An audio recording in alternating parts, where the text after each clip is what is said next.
From Pele's emotional funeral. In only his second day in office, the new Brazilian president came to pay his respects to the man who'd given so much to his country. Pele's last fixture was a private family funeral at the world's tallest vertical cemetery. To a player passing on the pitch. These are the most heartbreaking moments in football.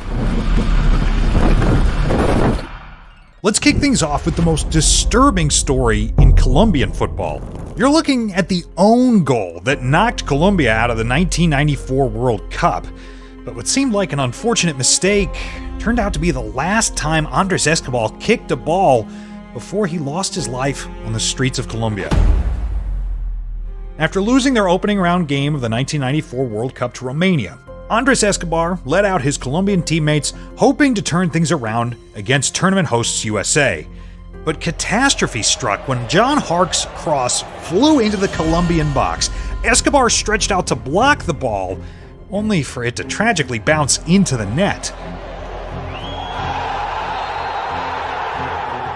Things got even worse in the second half as the USA doubled their lead through Ernie Stewart. Despite all their efforts to salvage something, Colombia lost the match 2-1. Having lost their opening two games, the Colombians entered the final group match, hoping for a miracle to make it into the next round. But despite winning 2-0 against Switzerland, it didn't count for anything. They were eliminated from the competition. After the match, Escobar told reporters, "Life does not end here." A statement that almost predicted his future. With the hopes of Colombian fans dashed, Escobar became the most hated footballer in his country. Many attributed the nation's exit to the own goal he allowed against the USA. But while most fans only hurled insults, there was a group of fans that took this hatred to a very dark place. Instead of going to his brother's place in Miami, Escobar opted to go back to home Colombia, even telling his sister, "I want to go to Colombia and show my face." 5 days after their elimination from the World Cup, Escobar took his friends out to a club in Medellin.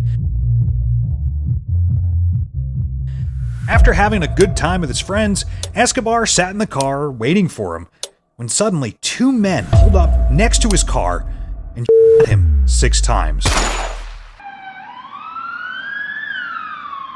He was rushed to the hospital, but after 45 minutes, he was declared dead. Llena de vergüenza. Que gritaban gracias por el autogol. Tenía toda una vida por delante. 120,000 fans gathered for his funeral, all traumatized because Escobar's life was cut so short when it was just starting.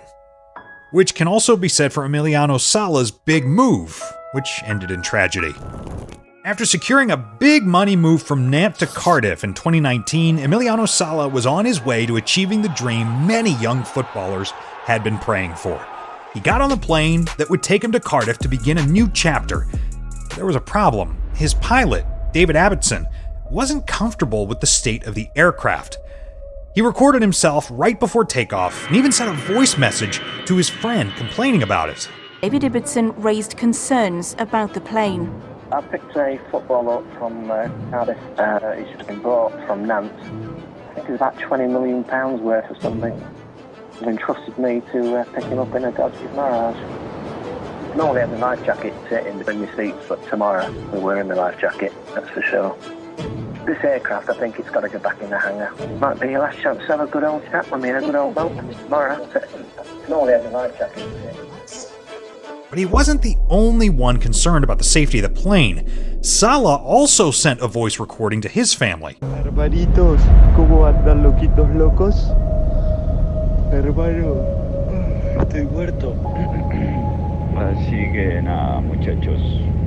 Estoy acá arriba del avión que parece que se está poca de a pedazo. 1 hora y media no tiene novedades mías.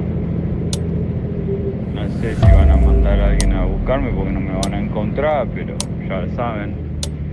Papá, qué miedo que tengo. Shortly after he sent that, the airplane vanished into thin air.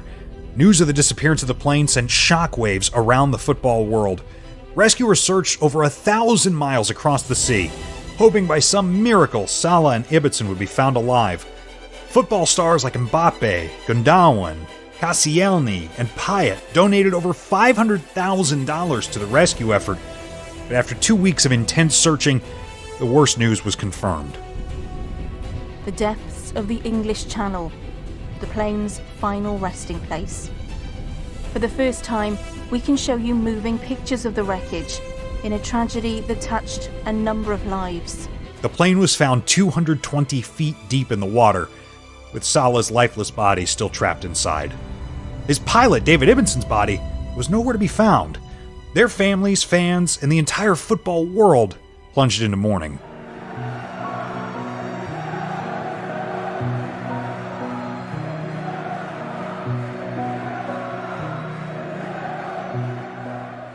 This tragic death reminded everyone how footballers face the same risks as everybody else. Which reminds me of the time that Christian Atsu mysteriously disappeared after an earthquake in Turkey. After scoring a last-minute winner for his club, Hatayspor, former Chelsea, Newcastle, and Everton player Christian Atsu was declared missing after a magnitude 7.8 earthquake hit Turkey. This news sent fans and media into a panic, with everyone praying and hoping he'd be found. Atsu had been missing since the earthquake devastated southern Turkey on the 6th of February. His family had gathered near his home in Antakya, but after 2 weeks of searching, their hope ran out.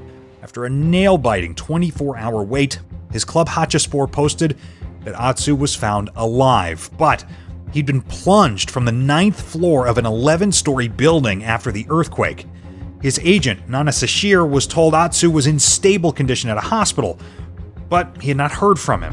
And the next day, Hatayspor announced again that Atsu was missing, and the search for him was continuing. 9 days later, the news that everyone feared was confirmed. Tributes are being paid to former English Premier League player Christian Atsu after his body was recovered from the rubble in southern Turkey nearly 2 weeks after earthquakes struck the region. Atsu's agent posted, "It is with the heaviest of hearts that I have to announce to all well-wishers that sadly Christian Atsu's body was recovered this morning. My deepest condolences to his family and loved ones. I'd like to take this opportunity to thank everyone for their prayers and support. I ask that whilst we make the necessary arrangements, that everyone would please respect the privacy of the family during this very difficult time." The football world went into mourning as fans and colleagues of Atsu poured out their tributes to a footballer who gave so much to the game. His body was taken home to Ghana, where he was given an emotional and befitting farewell. Newcastle will hold a minute's silence before the game following the death of their former winger Christian Atsu in the devastating earthquakes in Turkey and Syria. Very difficult day. To wake up to that news was devastating for me, everyone associated with Newcastle, everyone who knew Christian. As you say, it puts everything into perspective. We're devastated for him and his family. Still, we cannot forget the over 45,000 people who died and the millions whose lives were ruined by that devastating earthquake. I wish them healing and recovery, just like I wish Cristiano Ronaldo and his family. On April 18th, 2022, Cristiano Ronaldo made one of the most heartbreaking posts ever. It read, "It is with the deepest sadness we have to announce that our baby boy has passed away. Only the birth of our baby girl gives us the strength to live this moment with some hope and happiness. Our baby boy, you are our angel. We will always love you." The post confirmed that Ronaldo and his partner Georgina had lost one of their newborn twins. This is with me. It's something that I want to hold for the rest of my life. And pass through in that moment was probably the most difficult moment that I had in my life, me and my family especially. The entire football family poured out their tributes and love to the Ronaldo family, wishing him peace and strength in that difficult time. The next day, Manchester United went to Liverpool for a Premier League match at Anfield. In the 7th minute of the game, the entire crowd gave an ovation to Cristiano Ronaldo, who was at home grieving. This is a great moment where Anfield rises in support of Cristiano Ronaldo. This fan-led minute's applause. Certainly not just the Manchester United fans, all of the Liverpool fans right the way around Anfield. Football comes together. Everybody in football knows what's really important, and that is what has happened to Cristiano Ronaldo. And that's a wonderful moment of support for our number 7 with a minute's applause. Considering the rivalry between Liverpool and Manchester United, this was an emotional tribute. As the words, "You'll never walk alone," echoed throughout the stadium, it reminded us of how football is the one thing that connects us all together. Which reminds me of the death of a young football fan that brought everyone to tears.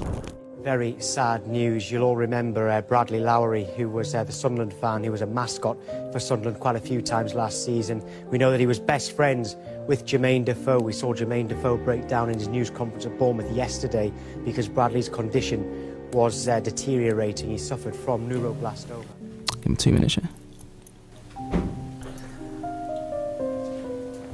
But it's just, it's difficult, and I suppose it puts stuff into perspective. I mean, there's not a day that goes past where, where I don't wake up in the morning and sort of like check my phone or think about little Bradley, because his love's genuine and I can see it in his eyes when he looks at me. So it's just, it's special, so yeah. Listening to that is just heartbreaking, but it also reminds us to make as good a memories as we can with our loved ones. Because one moment they're here, and the next second they might be gone. Just like the time Christian Eriksen's wife saw her husband's life flash before her eyes. On June 12, 2021, 13,000 excited Danish and Finnish fans gathered to watch Denmark face Finland at Euro 2020. 41 minutes into the game, Danish star Christian Eriksen suddenly collapsed on the pitch.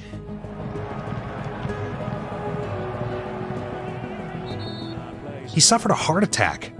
The once noisy stadium went completely silent and the crowd stood still, hopeful, praying that he would survive.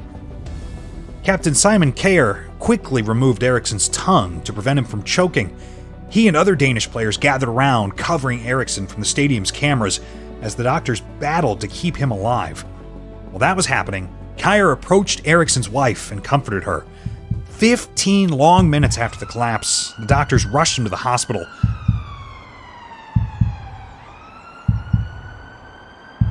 The world eagerly awaited until it was confirmed that Eriksen had survived to fight another day. Fans poured into the hospital, bringing flowers and offering prayers, which is understandable for a man who was dead for 5 minutes.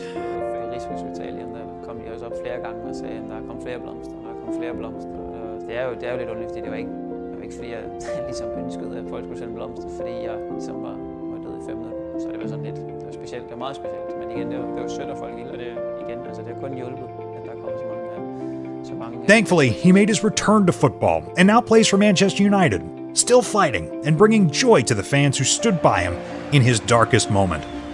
But speaking of heart attacks, Abdelhak Nouri's career suffered a worse fate when he collapsed on the pitch. During a preseason friendly between Ajax and Werder Bremen, a 20-year-old Nouri collapsed, suffering a cardiac arrest. The first aid rushed to try to stabilize him, but he was eventually taken to a hospital via helicopter. 5 days later, Ajax announced that Nouri had suffered permanent brain damage and may never be able to play football again. The news broke the hearts of his fans, who applauded in the stadium in front of his brother. Others made their way to the Nouri family home to show their love and respect.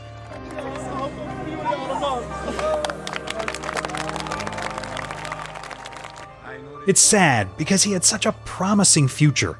His journey with Ajax began when he was just 7. He captained the team throughout his time at the academy, and when he made his senior debut, he showed the world why he was rated so highly by Ajax. Mag ik hem nemen? En de kleine Nouri mag het doen, en hij doet het! In February 2022, Ajax announced they'd agreed with his family to pay 7.85 million euros in compensation. They also agreed to cover all medical expenses and retired his number 34 jersey.